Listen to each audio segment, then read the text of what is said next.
Hey guys, we're going to walk you through how to make your slide well for your worm so you can better prepare it for your lab. You're going to need three things. You're going to need your slide, microscope slide, you're going to need your wonderful box cutter here, and then tape.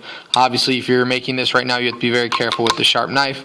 Otherwise, it's a pretty simple thing you got to do. So you start off with your slide and your tape, and you need to pull a piece of tape that is about the length of your slide. If it's a little longer, that's okay. The problem is you don't want it too short, because if it's too short, you can't fit your worm on there and keep them on there. So you're going to put your tape on there, smooth it out so you can get as many bubbles out of the way.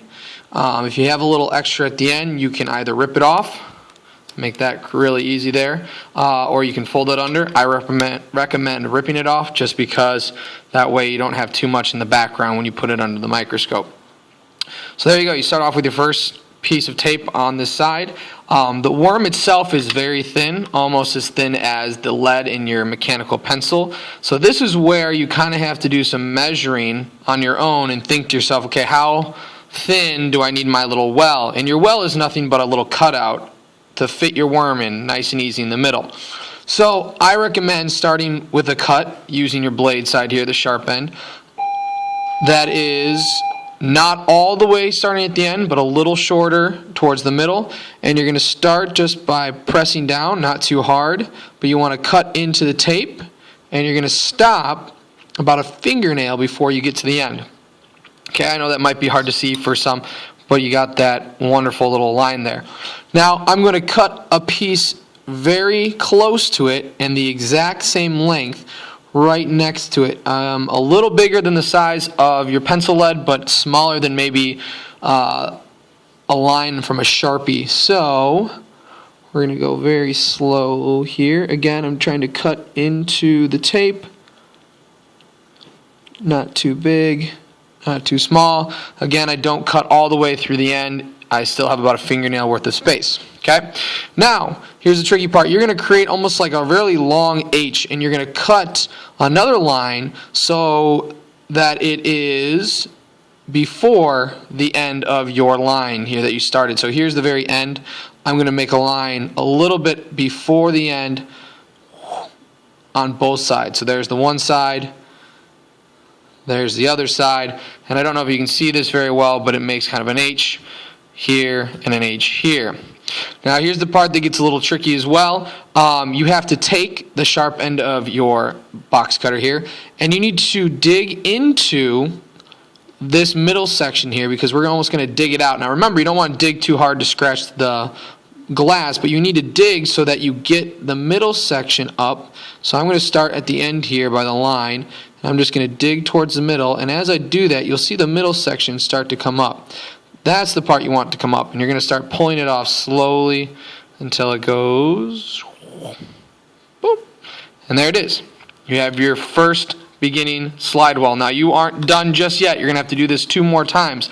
So again, you have your line. This is where you're going to fit your worm. Take your tape, again, a little bit longer than the slide itself. Okay, and you're just going to tape it right over it, okay? Again, if it goes a little over, that's no big deal. Flatten it out, get all those air bubbles out, push them, get them all the way out. Any air bubbles will cause problems in your well at the end. Okay, now here's the easy part. Okay, you've just covered your slide well. Remember, this little divot here is your well where you're going to put your worm. You're going to take your blade again, sharp end, and do the exact same thing, but now you're just digging out where your line is. So I'm going to start and cut it out. Again, making sure to cut the tape, both sides of it. If you make your hole a little bigger, that's okay.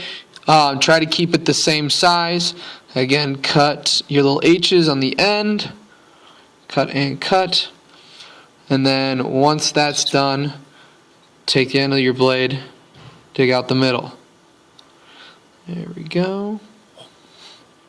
So, again, I'm going to flatten the sides out, try to get as many bubbles out. If you have bubbles when you put your worm on, they find ways to squirm in and out of the bubbles and come off the slide well. You don't want that. So you want to really press down, try to move the bubbles out towards one of the ends.